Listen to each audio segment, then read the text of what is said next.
Hey everyone, my name's Roxy Drew and I'm the caretaking manager at Shades of Green, and this is my home garden tour. We've just been tending to it and kind of building and expanding on it as our needs have changed or interests have changed. Having children and different animals has really altered what we grow and how we grow and what our expectations of what our garden looks like. Alrighty, so we are in our front yard. We've kind of snuck food in everywhere. We have thornless blackberry, which was recycled from someone's trash. This is a pomegranate tree. One's looking really good.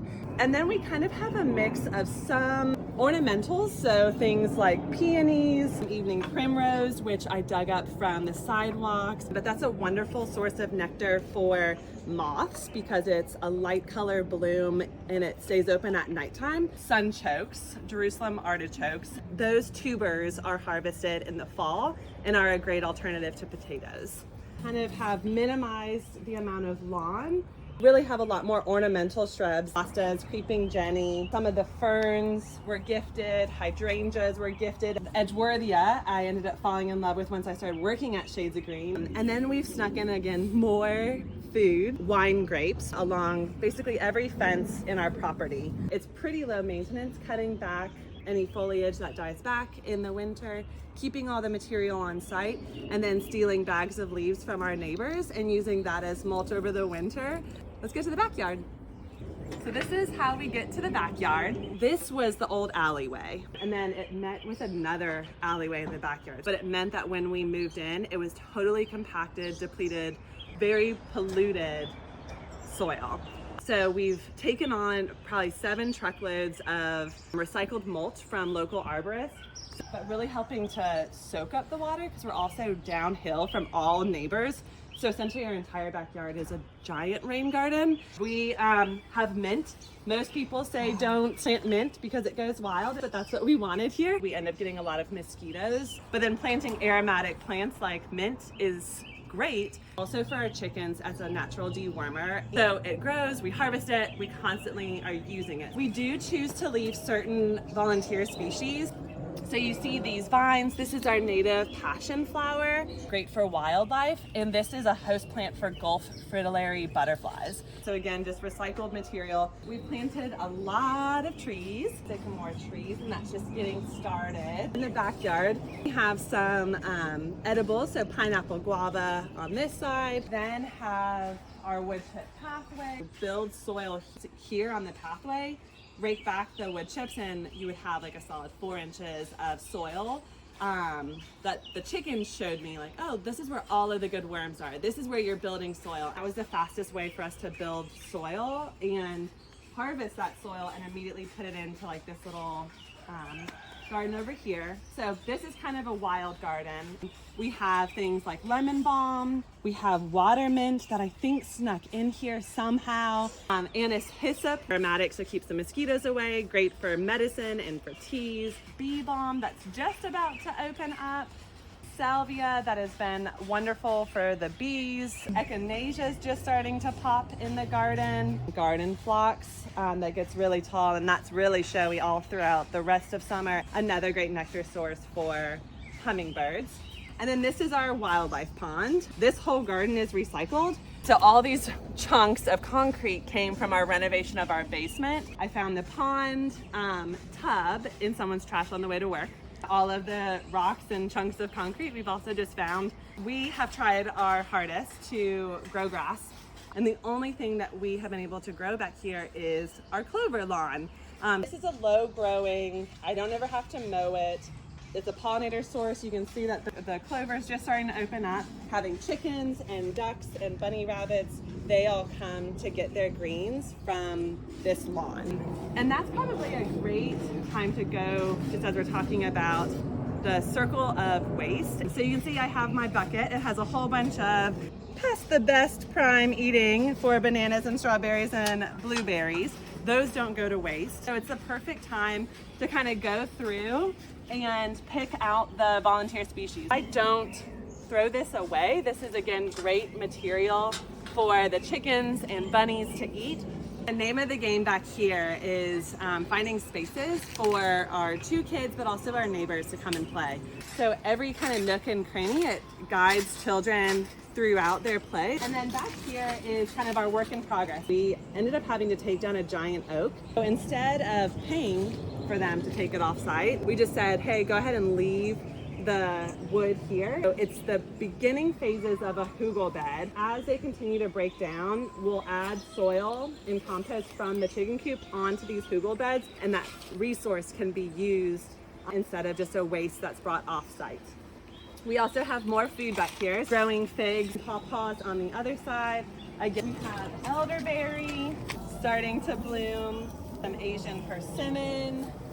We have a peach. We harvested 2 peaches off of this one last year. We have some blueberries that are back here. Our chicken coop is also recycled. This was the old decking material from our deck. We will bring our garden scraps and our food scraps back for our chickens. So these are our chicken ladies.